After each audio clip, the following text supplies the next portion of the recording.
Hello छात्रों, कैसे हैं आप सब। उम्मीद है बहुत अच्छे होंगे। आप लोग बहुत उत्सुक होंगे कि इतने लंबे समय के बाद आज हम आपसे मुखातिब हुए हैं। इतने दिन कहाँ थे। असल में छात्रों, मैं घर चला गया था जहाँ बोर्ड का अभाव था, जिसकी वजह से वीडियो नहीं बन पा रहा था। मैं पुनः मोतिहारी आ गया हूँ और आपके लिए पुनः क्लास प्रस्तुत कर रहा हूँ। आइए देखते हैं आज का क्लास। आज छात्रों हम लोग बात करेंगे हिस्ट्री के बारे में। हिस्ट्री का जो चैप्टर हमने पढ़ा था पिछले क्लास में, जो राजा, किसान और नगर, इसमें हम लोग पढ़ेंगे 600 ईस्वी पूर्व से 600 ईस्वी तक के इतिहास के बारे में जानना है। ये इतिहास का के जो ये 600 ईस्वी पूर्व से लेकर 600 ईस्वी तक का जो 1200 ईस्वी तक का जो कालक्रम है, ये ऐतिहासिक दृष्टि से बहुत ही महत्वपूर्ण कालक्रम है। इस अवधि में और इस कालक्रम में बड़े बड़े ऐतिहासिक परिवर्तन हुए और इतिहास में जो मेजर इम्पोर्टेंट परिवर्तन है वो इसमें देखने को मिलता है। तो आज का चैप्टर भी इसी कालक्रम के बीचों बीच है। आइए हम लोग जानते हैं। आपको हमने पिछले क्लास में इस चैप्टर का पहला लेक्चर दिया था, जिसमें हमने बताया था कि सिंधु घाटी सभ्यता से बाद की जो काल है, सिंधु घाटी सभ्यता का तो पहला चैप्टर में पढ़ना है, हड़प्पा सभ्यता का दूसरी में यह पढ़ना है कि जब सिंधु घाटी सभ्यता पूर्ण समाप्त हो गई, खत्म हो गई, तो उसके बहुत वर्षों के बाद में फिर से नई सभ्यता का विकास हुआ और बीच में बहुत वर्षों का, लगभग 1500 वर्षों का जो है कि गैप था।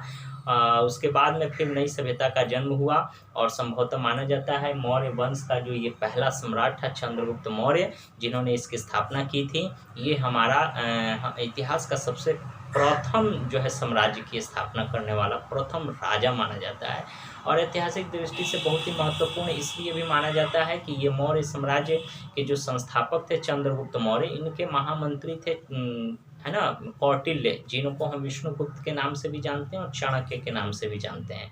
इन्होंने ही अर्थशास्त्र नामक पुस्तक लिखी थी, जिसमें मौर्य वंश के साम्राज्य से संबंधित विभिन्न प्रकार की हमें जानकारी प्राप्त होती है। इन्हीं के शासनकाल में यूनान देश के रहने वाले मेगास्थनीज नाम के बहुत बड़े राजदूत थे, जो भारत आए थे और भारत के साथ विभिन्न प्रकार की संधियां की थी व्यापार व्यवसाय से रिलेटेड। उन सब चीज़ों के बारे में भी हमें जानकारी मिलती है। आइए इसके बारे में हम लोग जानते हैं। मौर्य वंश के बारे में हमें जानकारी कहाँ से प्राप्त होती है, तो मौर्य वंश के बारे में चंद्रगुप्त मौर्य के या राजा अशोक के बारे में जो भी जानकारी हमें प्राप्त होती है, यह भी कुछ लिखित प्रमाण तो है ही, जैसे अर्थशास्त्र लिखित प्रमाण है जो आज भी आप पढ़ सकते हैं। चंद्रगुप्त मौर्य के जो महामंत्री थे चाणक्य, उनके लिखित अर्थशास्त्र को जो 4वीं शताब्दी ईस्वी की जो 4वीं शताब्दी ईस्वी पूर्व की जो घटनाएं हैं वो हमें याद दिलाती है। उसमें कैसे शासन होता था, क्या था, ये सारी चीज़ों की हमें जानकारी मिलती है। साथ ही साथ जब यूनान देश के जो रहने वाले मेगास्थनीज राजदूत जब भारत आए थे, तो उन्होंने भारत का जो भ्रमण किया, भारत के बारे में जाना सुना, चंद्रगुप्त मौर्य से संधि की और यहाँ से जब अपने देश जब लौटे यूनान, तो वहाँ जाने के बाद में उन्होंने भारत के बारे में विस्तृत चर्चा लिखी। उन्होंने अपनी एक किताब लिखी, अपने अनुभवों को उन्होंने जिस किताब में लिखा उसका नाम था इंडिका। आपको याद होगा, इंडिका नामक किताब लिखी थी मेगास्थनीज ने। और उसी इंडिका नामक किताब से हमें किस वंश के बारे में जानकारी मिलती है, तो मौर्य वंश के बारे में हमें जानकारी मिलती है। तो इंडिका और मेगास्थनीज के द्वारा लिखा हुआ और कौटिल्य के द्वारा लिखा हुआ अर्थशास्त्र, ये दो ऐसी कालजयी और ऐतिहासिक दृष्टि से महत्वपूर्ण पुस्तकें हैं, जिसको पढ़ने से हमें मौर्य वंश के बारे में विभिन्न प्रकार की जानकारी प्राप्त होती है। ठीक है। इसमें यह बताया गया कि चंद्रगुप्त मौर्य जब शासन पाए तो किस वंश का, घरानंद का शासन था, कैसे उसको खात्मा किया गया, चंद्रगुप्त मौर्य ने कौन कौन से कदम उठाए, किस तरह मगध की गद्दी पर जो है अशोक बैठा, अशोक ने कैसे शासन को आगे बढ़ाया और कलिंग विजय प्राप्त की। उसके बाद में रानी महापद्मानंद से, है ना, जो महापद्मानंद वहाँ का राजा था कलिंग का, उसे कैसे उन्होंने हरा दिया। फिर कलिंग के कलिंग विजय की जो कलिंग की लड़ाई से संबंधित जो चीज़ें थी, हमने पिछले क्लास में बहुत ही विस्तृत चर्चा की है। जो छात्र उस वीडियो को देखे हैं ज़रूर जानते होंगे। और जो छात्र नहीं देखे हैं, हिस्ट्री 12th के प्ले लिस्ट में जा करके ये दूसरा चैप्टर का पहला वीडियो देखें, सारी बातें समझ में आ जाएंगी। आज उससे हम आगे जानेंगे। जब रानी पद्मा ने जब राजा अशोक को चुनौती दिया और कलिंग विजय के लिए ललकारा, कलिंग की लड़ाई में उसे ललकारा, तो राजा अशोक का जो है हृदय द्रवित हो गया और उसने जो है अपना हथियार त्याग करके जो है किस तरह क्या किया, ये सारी चीज़ें हमें ऐतिहासिक स्रोतों से प्राप्त होती है। और 1830 ईस्वी में जेम्स प्रिंसेप नाम के एक बहुत बड़े विद्वान थे, जिन्होंने मौर्य वंश से रिलेटेड किताबों को पढ़ा और लिखित दस्तावेजों को और पुस्तकों को पढ़ने से साथ ही साथ कुछ ऐसे चीज़ भी प्राप्त हुए जिसकी जानकारी के वजह से हमें मौर्य वंश के बारे में जानकारी प्राप्त होती है। अब आइए, ये जो साम्राज्य है, मौर्य साम्राज्य, इसका प्रशासन क्या था। इसका बहुत ही ज़बरदस्त प्रशासनिक व्यवस्था कायम की गई थी और बहुत ही सुंदर व्यवस्था की गई थी, जिससे मौर्य साम्राज्य अपने आप में अद्वितीय था और बहुत ही उत्कर्ष पर था। अपने मौर्य साम्राज्य के जो 5 स्थान थे बहुत ही महत्वपूर्ण माने जाते हैं। ये साम्राज्य के प्रशासन का 5 प्रमुख केंद्र था। कितना केंद्र था? 5 केंद्र थे। ये कौन कौन केंद्र थे? पहला था तक्षशिला, हम सबकी चर्चा करेंगे एक एक करके। तक्षशिला। दूसरा उज्जैनी। तीसरा था तोसली, है ना। चौथा पाटलिपुत्र, है ना।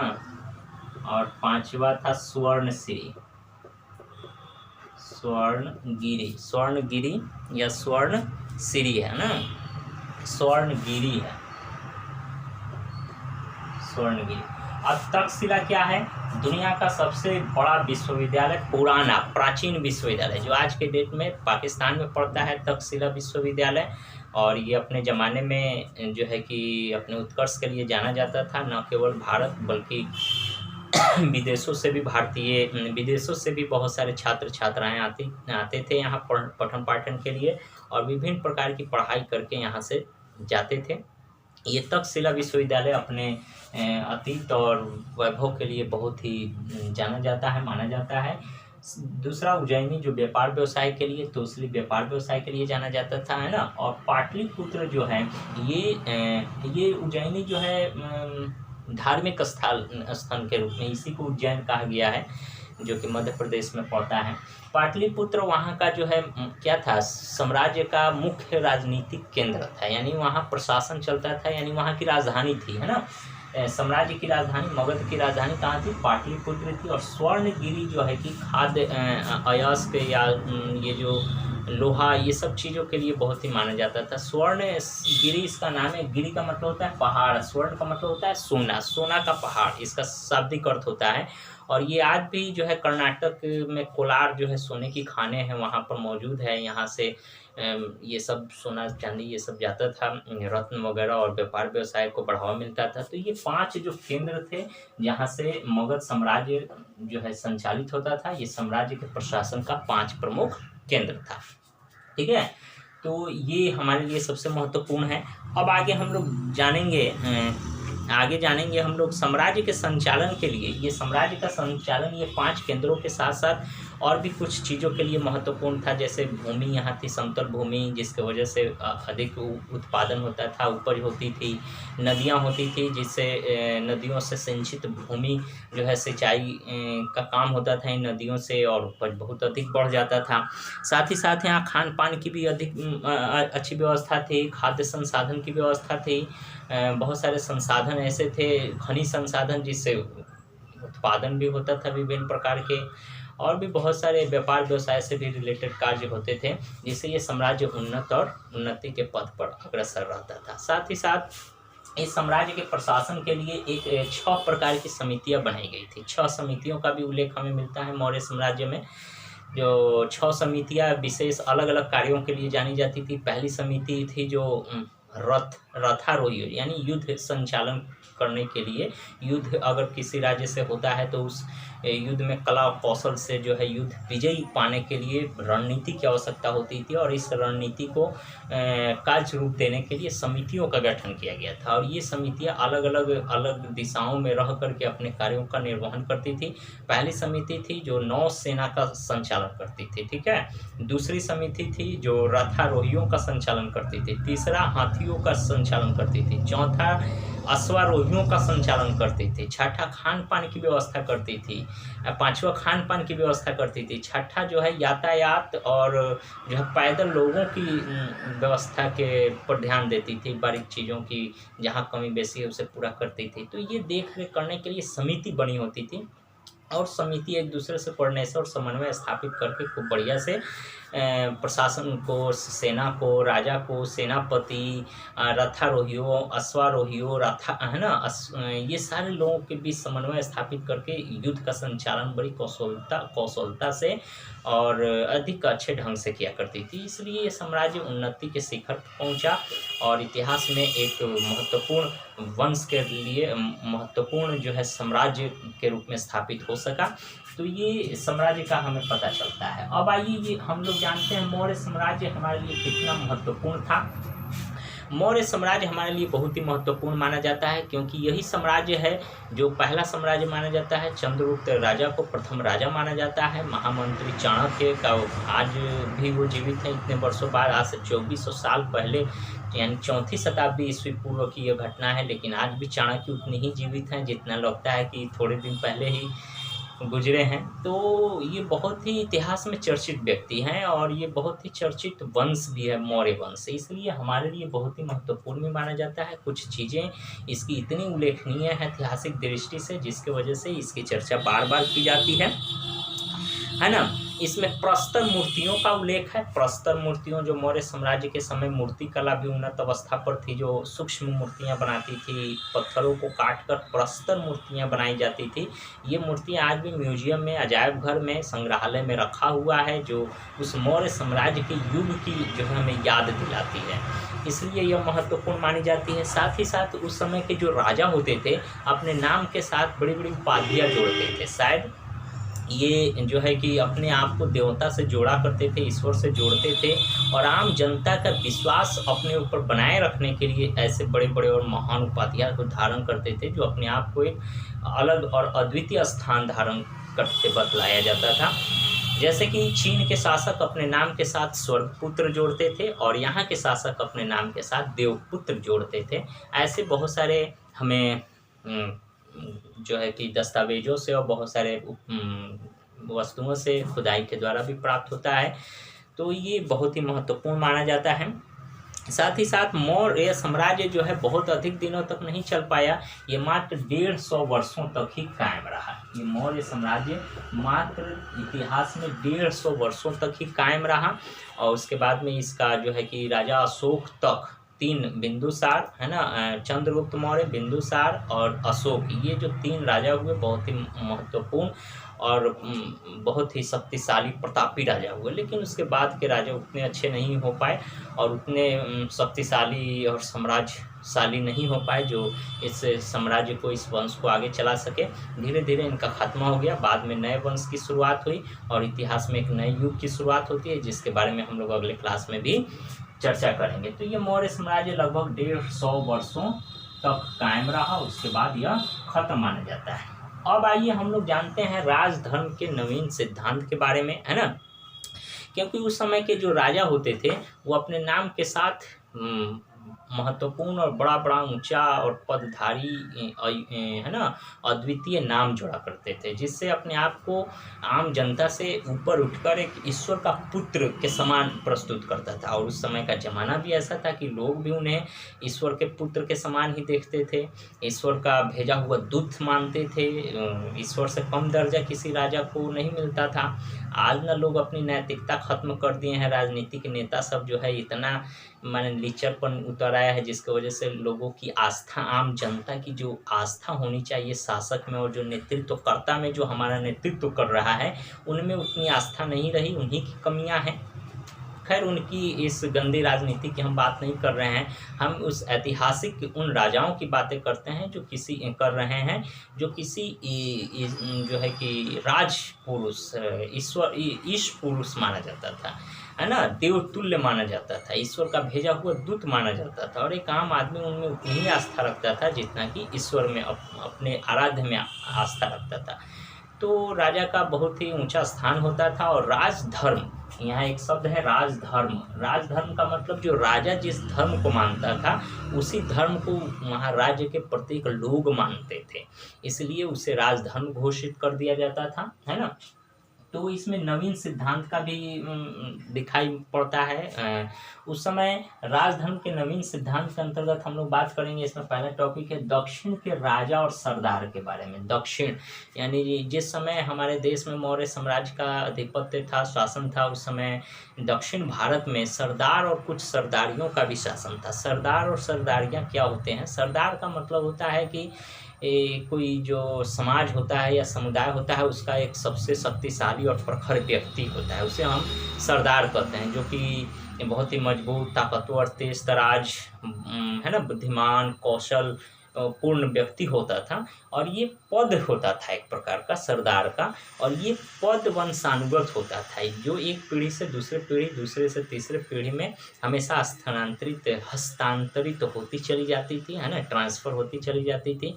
और ये जो है उस समाज का, उस समुदाय का जो है कि देख रेख किया करते थे, ये सरदार होते थे। उन्हीं सरदारों के आधार पर शासन चलता था, और सब सरदारों का अपना एक हेड होता था जो राजा कहलाता था, और यही जो राजा होते थे इन सरदारों के सहयोग से शासन करते थे। तो इस तरह दक्षिण भारत के सरदार राजाओं की जब चर्चा हम करते हैं तो 3 राजाओं का नाम आता है, जिनका नाम है चोल, चेर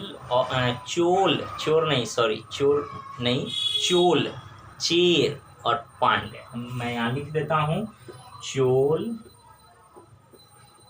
चेर और पांड्य, ये 3 राजाओं की चर्चा होती है जो दक्षिण भारत के राजा थे। और ये तमिलनाडु, आंध्र प्रदेश, केरल, जिसको संयुक्त रूप से तमिलकम कहते हैं, है ना, तमिलकम का मतलब तमिलनाडु, आंध्र प्रदेश और केरल, ये 3 जो संयुक्त क्षेत्र हैं उनको तमिलकम कहा जाता है। और ये दक्षिण भारत के राज्य हैं। तो इसके अलावा और भी दक्षिण भारत के राज्य हैं, लेकिन ये कुछ ऐतिहासिक दृष्टि से महत्वपूर्ण है जिसकी चर्चा इस संदर्भ में की जा रही है, दक्षिण के राजा और सरदार के बीच, इसलिए तमिलकम शब्द यहाँ महत्वपूर्ण रेफरेंस के रूप में है। और चोल, चेर, पांड्य, ये जो राजा हैं इन्हीं दक्षिण भारत से संबंधित बताए जाते हैं।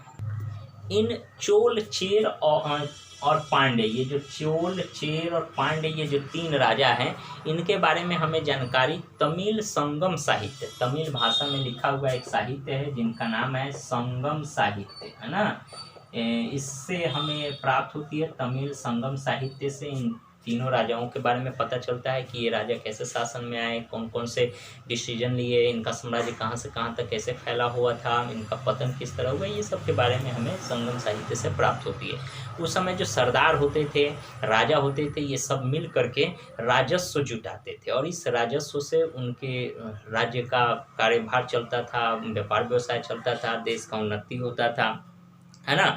और साथ ही साथ सामाजिक उद्भव के बारे में भी हमें जानकारी मिलती है इस संगम साहित्य से, और सामाजिक अस्तित्व के बारे में विभिन्न प्रकार की जो दावे किए गए हैं वो सारी चीज़ें हमें पता चलती है। तो दक्षिण के राज्य और सरदार के बारे में पता चलती है। अब आइए हम लोग बात करते हैं दैविक राजा के बारे में।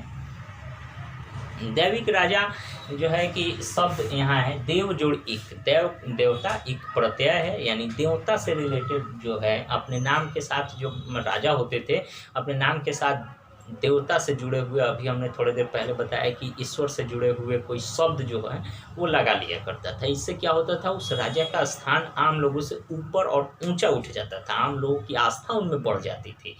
और ईश्वर से पहले के जो राजा होते थे ईश्वर से कम दर्जा नहीं पाते थे, और आम जनता का उसमें आदर स्नेह विश्वास इतना होता था कि उन्हें ईश्वर के बराबर दर्जा दिया जाता था। जैसे कि एक राजा हैं, है ना, समुद्रगुप्त, उनको जो है कि देवपुत्र की भी संज्ञा दी गई है। समुद्रगुप्त और भी गुप्त वंश के जो शासक हैं, देवपुत्र, कोई देवतुल्य, कोई विक्रमादित्य, ऐसे करके नाम रखते हैं। जो अपने नाम के महाराज धीराज, ऐसे नाम के पहले बड़े बड़े उपाधियां धारण करते हैं। राजाओं के राजा महाराज धीराज, है ना, विक्रमादित्य, या बहुत ऐसा ऐसा अद्वितीय नाम जो है कि अपनी प्रधानता और महत्व को दर्शाने के लिए रखा जाता था।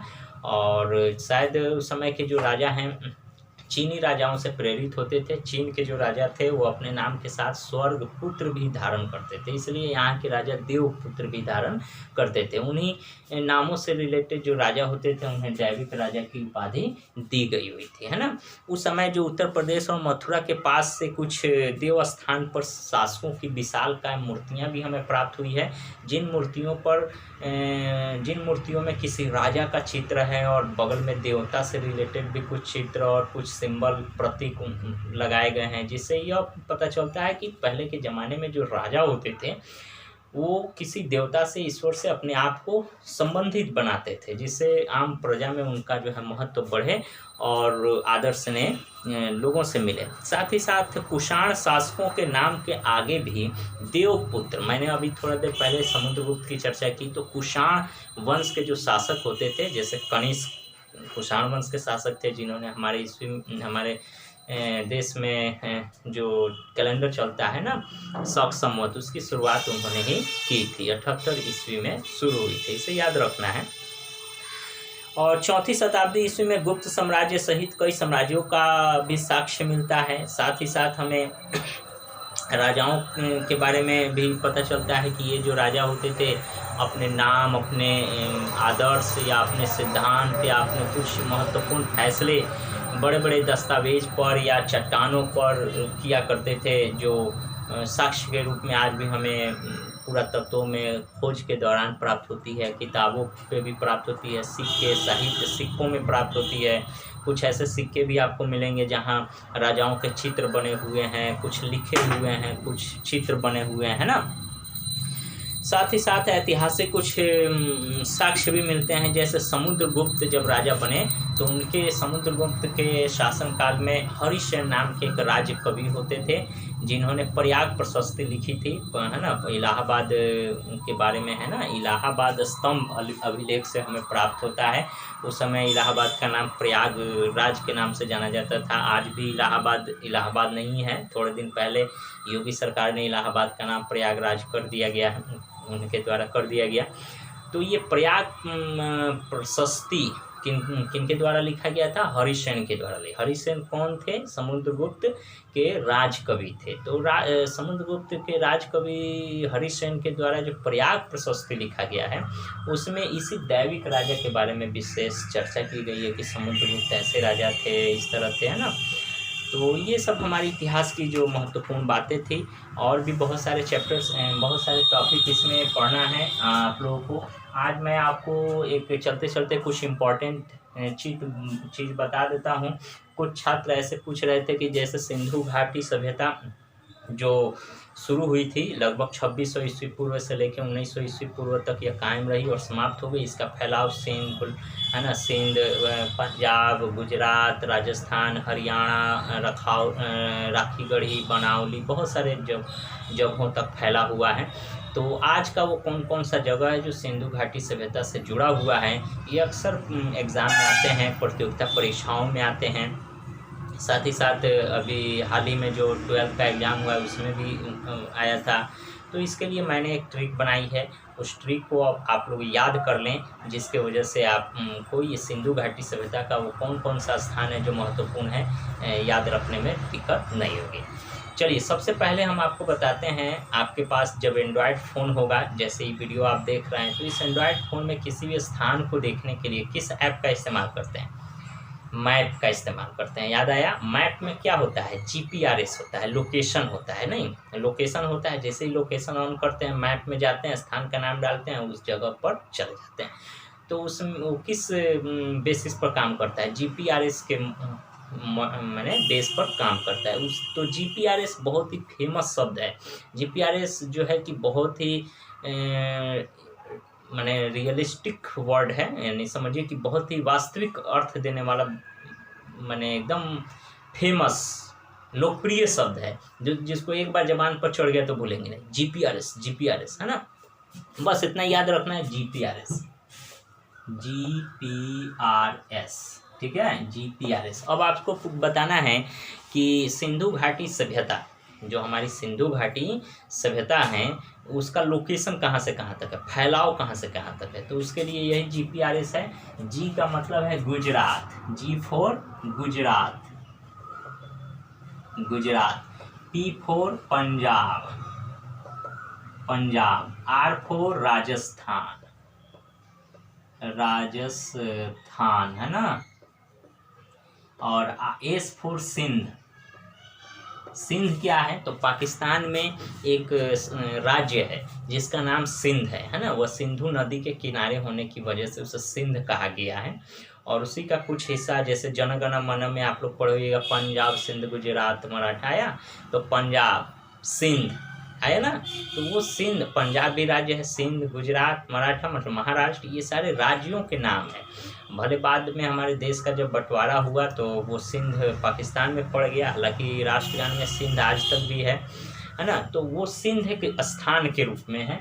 तो यहाँ जो जीपीआरएस हमने बताया कि G for Gujarat, P for Punjab, R for Rajasthan, S for Sindh, ये चार वो स्थान है जो सिंधु घाटी सभ्यता का ये महत्वपूर्ण स्थल है। यहाँ तक हमारा फैला हुआ है। गुजरात में भी है सिंधु घाटी सभ्यता का अवशेष, पंजाब में, राजस्थान में, सिंध में, उसके अलावा हरियाणा में भी है, पश्चिमी उत्तर प्रदेश में भी है, बहुत सारे में है। लेकिन ये जो है चार महत्वपूर्ण है। इन चारों को याद करने के लिए आपको एक शॉर्टकट ट्रिक हमने आपको दिया, जीपीआरएस। क्या है, जीपीआरएस। जरूर आप लोग याद करें, कमेंट में हमें ज़रूर बताएं ये कैसा ट्रिक लगा। कल मैं आपको एक और ट्रिक दूंगा, और कुछ ऐसे ही जीके याद करने के लिए, कुछ ऐसे ही महत्वपूर्ण चीज़ों को याद रखने के लिए ऐसे ट्रिकी कोई वर्ड दें जिससे एक बार अगर समझ में आ जाए तो फिर वो जल्दी भूलता नहीं है, जल्दी क्या कभी भूलेगा ही नहीं। ठीक है, तो आज के लिए हम इतना ही रखते हैं। आप लोगों को आप लोगों ने लास्ट तक देखा, हमें सुना, इसके लिए बहुत बहुत धन्यवाद। हमें ज़रूर बताएं आज का क्लास आपको कैसा लगा, समझ में आया कितना, ये फीडबैक ज़रूर दें। ठीक है, लाइक शेयर कमेंट वीडियो को अवश्य करें। और हाँ, याद रखें, अगर चैनल सब्सक्राइब नहीं किए हैं तो चैनल को सब्सक्राइब करना ना भूलें। साथ ही साथ दूसरों से भी सब्सक्राइब करें, बेल आइकन जरूर प्रेस करें ताकि नोटिफिकेशन इसी प्रकार की वीडियोज़ को मिलते रहें। तब तक के लिए अपना ध्यान रखें, अपनों का ख्याल रखें, और बहुत बहुत धन्यवाद कहते हुए मैं आपसे विदा लेता हूँ। जय हिंद, जय भारत छात्रों।